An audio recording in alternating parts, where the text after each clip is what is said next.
Hello friends, my name is JJ, and I am really into middle class culture. This is the culture of people who are not rich, but still live comfortably and have most of their material needs addressed, and aren't poor, but still have a fair bit of anxiety about money and social status. People debate a lot how to precisely define middle class beyond this, but overall it tends to be a mostly you know it when you see it kind of thing. Anyway, over in Japan, they have a bunch of theories of their own. And when I was over there last year, I learned that one of the ways that they measure middle classness is through the idea of the three sacred treasures. This is an allusion to how their emperor has three sacred treasures, which most European kings do as well. And I've seen a bunch of different lists suggesting what the Japanese understand the three sacred treasures of the middle class to be, with the specific things on the list tending to change over time. But the list that I like best was something called the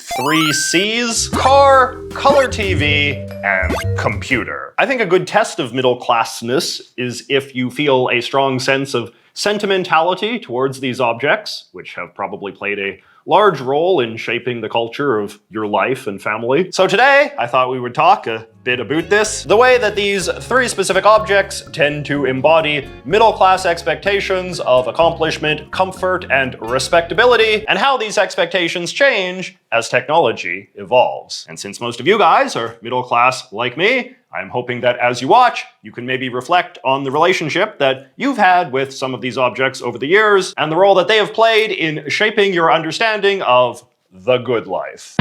Okay, so let us start with the humble car. In this life, there tends to be two kinds of people: car people and non-car people. And you know what I mean when I say that, right? I have historically been a non-car person, in the sense that I have never found cars all that interesting or exciting, and I never had a dream car or anything like that. I wasn't the sort of kid who put photos of cars in his high school locker, though I definitely had lots of friends who were. But as someone who grew up in the middle-class utopia known as suburbia, cars have historically been a big part of my life, despite it all, with much of my younger years in the 1980s and 90s defined by long car rides to and from various far-flung destinations across the vast suburban sprawl. So for most of my life, my parents always had two cars, which I assume that they bought together, but there was always one car known as Mom's car and one car known as Dad's car. The first Mom's car that I remember was this small green thing known as a Le Car, made by the French company Renault. In the late 70s and early 80s, Renault tried to introduce a European-style hatchback to the American market, and from what I can tell, it didn't go well. I remember the Le Car being incredibly small, and was mainly used by my mother to drive me and my sister to preschool and kindergarten until it was destroyed in a pretty severe car crash that luckily no one was injured in. My dad, meanwhile, had an only slightly larger car, a silver Chevy Monza. As far as cars went, they were both pretty ugly and cheap, but not atypical of the sort of things that a young dual-income couple with two small kids might own in the 1980s. We moved to a larger house when I was about 5, and soon after, we also upgraded our cars. My dad got what we called the big car, which was a very popular model of the time, a blue Oldsmobile Cutlass Supreme. It felt incredibly spacious compared to the Le Car and the Monza, and this became the new family car, the one we would drive on family outings to restaurants or to visit relatives, and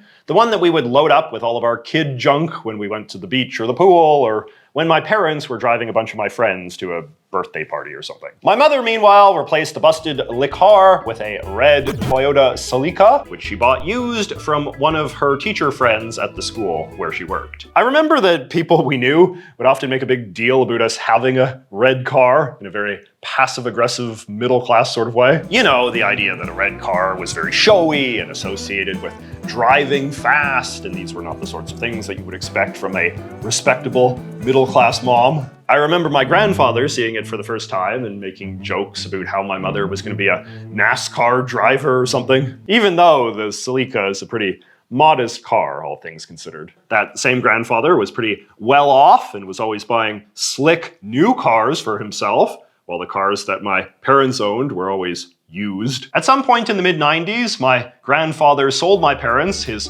tan Honda Accord to replace the Oldsmobile. And then a few years after that, they bought a silver Ford Taurus from him to replace the Celica. And I remember thinking that these cars felt very cool and contemporary compared to what we had before. They drove smoother, they had more understated colors, they had soft leather seats, they could play CDs instead of cassette tapes, and they had powerful air conditioning for the summer, which in those days was a pretty big novelty, especially here in the temperate Pacific Northwest. These cars felt very much like part of the modern world, as opposed to the other cars that all felt like relics from the 70s or something. When I started to learn to drive around the turn of the millennium, I always felt proud driving the Accord or the Taurus, and then eventually the second Taurus that we got to replace the Accord. I thought that these cars broadcast to my friends that my family could afford nice, modern things, with this sort of keeping up with the Joneses insecurity being one of the common themes of my middle-class youth. And in that sense, shifting to Ford sedans, which my parents still more or less exclusively buy to this day, also symbolized the degree that my family seemed to be doing better for themselves in the late 90s overall, which was a time when our standard of living seemed to be increasing in all sorts of ways, as we shall see. Ford Taurus, built to last, built for the way you live. So, I never got my own car. For a lot of kids, that's a very important rite of passage, and I'm sure it's something that a lot of you guys will have strong memories of. But for me, throughout my 20s, I would mostly just drive one of my parents' cars, often desperately negotiating with them when I needed it for this or that particular weekend in the stereotypical suburban kid sort of way. When I moved out in my mid-20s, I transitioned into a basically car-free lifestyle, always taking the bus or the train or even just walking, which was basically just a reflection of my own personal hang-ups. I don't particularly like driving, and I know I'm not a very good driver, and once I started living on my own, I also became very cheap, and a car seemed like a needless expense, which might actually be one of the most powerfully un-middle-class things about me, just because eschewing car ownership has definitely made me fall several status points in the eyes of my middle-class peers. Taking the bus, especially, is something that I've noticed a lot of middle-class people tend to react to with horror and disgust. My mom and dad in particular will often react as if they've failed as parents whenever I make mention of my frequent use of public transportation. As far back as I can remember, there was always a color TV in the McCullough household. I have some vague memories of occasionally encountering a black and white TV when I was very young. I feel like electronic stores would sometimes sell them, and maybe like my friends' families might have a black and white TV in their guest room or something. But among middle-class people in the mid-80s, they were largely a thing of the past. Incredibly backwards and uncool. Remote controls, though. I remember those being special. When I was very young, we had one TV in the house that didn't have a remote control, and one TV that did. The non-remote TV had these knobs like a washing machine that you had to manually twist to change the channels. And I remember thinking that our remote control TV, which we had downstairs in the living room, was impressively modern by contrast. I like this TV graphic that I sometimes use in my videos because it reminds me a lot of that downstairs TV with its black plastic body and smooth curved shape. In those early days, it was just two TVs in the house, the good family room TV, and then the crappy upstairs TV, which was sort of in the second family room we had up there. I'm not really sure how to describe it. I feel like it wasn't that uncommon for middle-class families in those days to have more rooms than they knew what to do with, and this would often result in things like the second, less important TV room. When I was in the first grade or so, I got a Nintendo Entertainment System after being seduced by a department store display of Super Mario 1. So my parents bought me one for Christmas, and we hooked it up to the crappy upstairs TV. I think playing Nintendo on the good downstairs TV would have been too disruptive to the family viewing habits. Now, what happened in subsequent years, I think probably mirrors what happened to a lot of middle-class families of my time. Eventually, my parents bought a new, bigger and better TV for the downstairs family room, and this triggered a shift of all of the existing TVs that are in the house. My parents put the old good TV in their bedroom,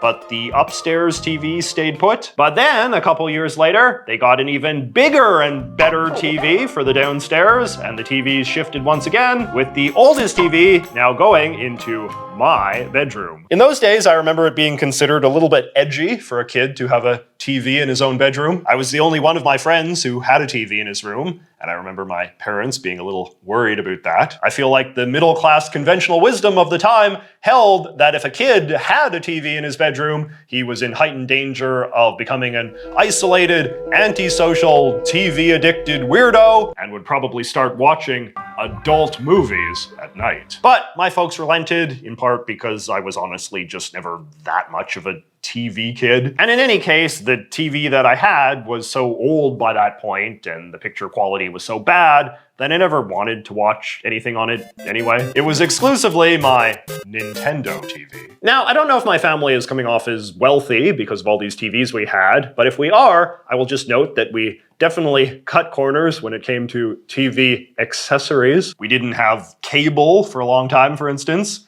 Only the crappy, basic Canadian channels, not the exciting and glamorous American channels that I could only watch when I went to my friends' places. My father in particular was pretty indifferent to one of the great status scrambles of 90s era middle-class dads, which was seeing who could get the most extravagant cable package and pack their TVs with the most exciting American channels. And this then culminated in the great satellite dish arms race. Satellite dishes, I remember always thinking of as this incredibly decadent luxury of the wealthy elite. I had this one friend named Patrick, and he and his family lived in this big house up in the mountains with tons of pointless rooms. And they had this gigantic satellite dish that had its own little dedicated corner in the backyard. Because of course theirs was so big it couldn't even be mounted on the side of the house, like the dishes of lesser families. The McCulloughs also weren't that big into home video. We had a VCR for a while, but then it broke and we just never got a new one. We would see movies in the theater once in a while, but overall I just grew up in a house that wasn't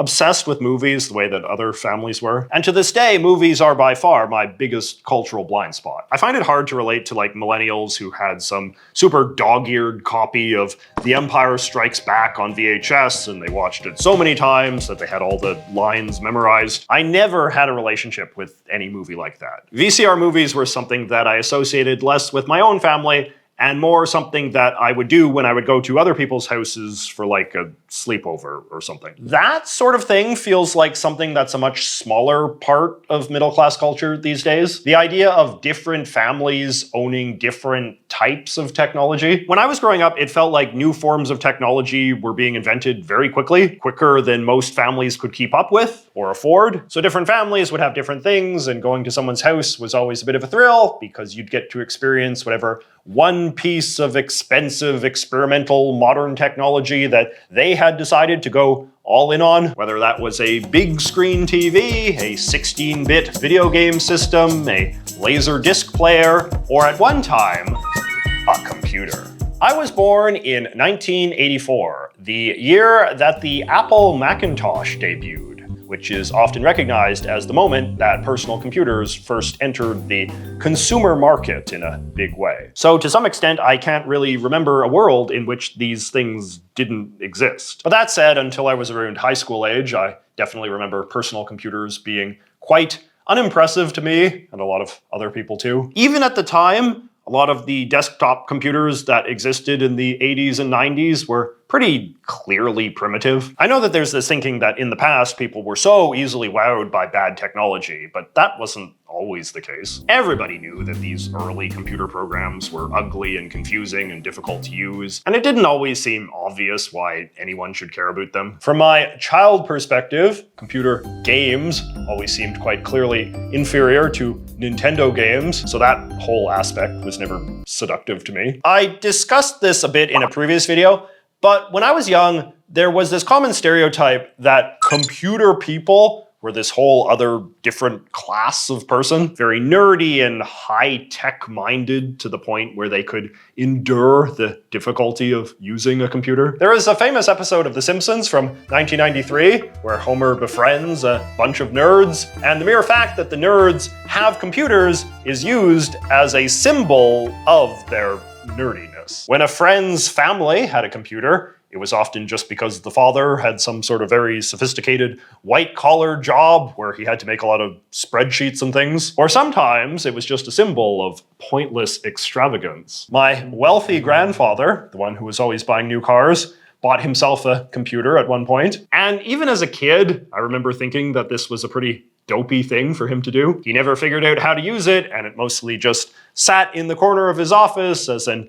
expensive prop signaling what a big shot stockbroker he was. Now, for much of the 1990s, nobody had a Mac. Everybody had a PC, or as we often called them in those days, an IBM, because that was the leading desktop computer brand of the time. People who did own Macs, accordingly, always seemed a little eccentric. We had this one neighbor who had a Mac, and he was this sort of young and cool bohemian guy, so I remember thinking it was perfectly natural for him to have one. I remember he let me use the Mac once, and it struck me as such a whimsical and childish machine compared to some of the other computers I had seen. You know, with these big cartoony graphics and silly sound effects. My anxious middle-class parents eventually decided that it was important for me to learn how to use computers. So when I was in like the 5th grade or something, they put me into computer-based summer camp. And it was a strictly Mac-based camp, which I remember sort of resenting. But it was all irrelevant because we didn't even have a computer at home,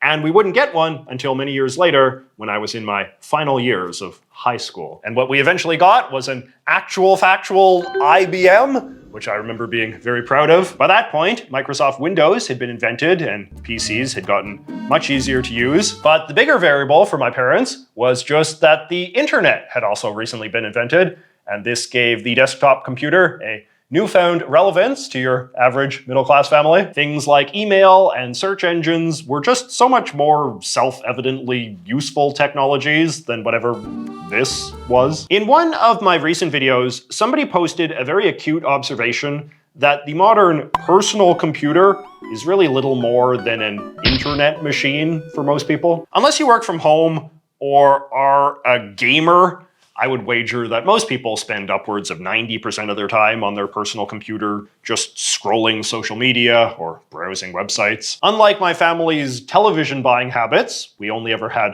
one computer in the house at a time. We all shared it, and it sat in the computer room, formerly known as the crappy old TV room. We did upgrade the computers over the years, but they were always PCs. And it wasn't until I graduated college and then moved to Japan in 2008 that I got my own computer for the first time, which also happened to be my first ever Mac, and also my first ever laptop, which made me a good symbol of the times, since the late 2000s were the era in which Macs began to substantially increase their share of the home computer market, and laptops formally displaced desktops as America's preferred style of computer. And of course, since 2008, laptops are the only type of computer I ever use, and statistically speaking, they are probably what you are using to watch me right now. Today, my computer is by far the most important object that I own, the device I take with me everywhere, and my entire life revolves around in one form or another. It's how I do my job, it's how I learn about the world,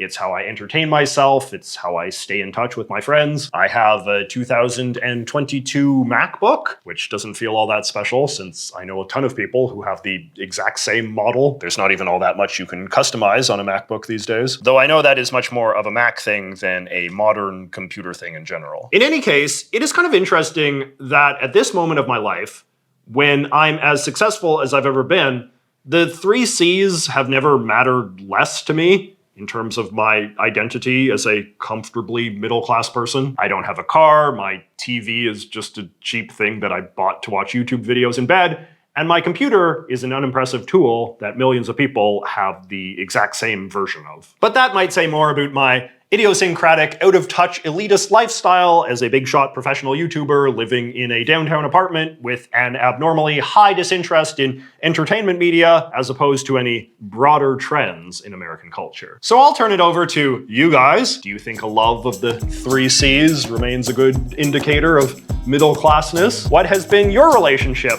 and the relationship of your family with the 3 C's over the years? And how important are these things to you today? And remember, here on the JJ McCullough YouTube channel, we inhabit a pro-consumerism safe space. I know there is a lot of pressure in the culture these days to pretend to not care about anything that you own, even the things that you spent thousands of dollars on, but I think that's kind of dumb. We live in an era of abundance and miracle technology, and I think there is something pretty wrong with a culture that tells us that our first reaction to any of this should be shame or negativity. The healthier disposition is to regard our technological goods as things that evoke a diversity of emotions in us and play a complex role in defining our sense of self. And as the mindfulness people like to say, sometimes it is more important to just acknowledge these feelings rather than judge them. But anyway, yeah, talk about the 3 C's in the comments. I look forward to reading them. Do not forget to like and subscribe, and I will see you next week.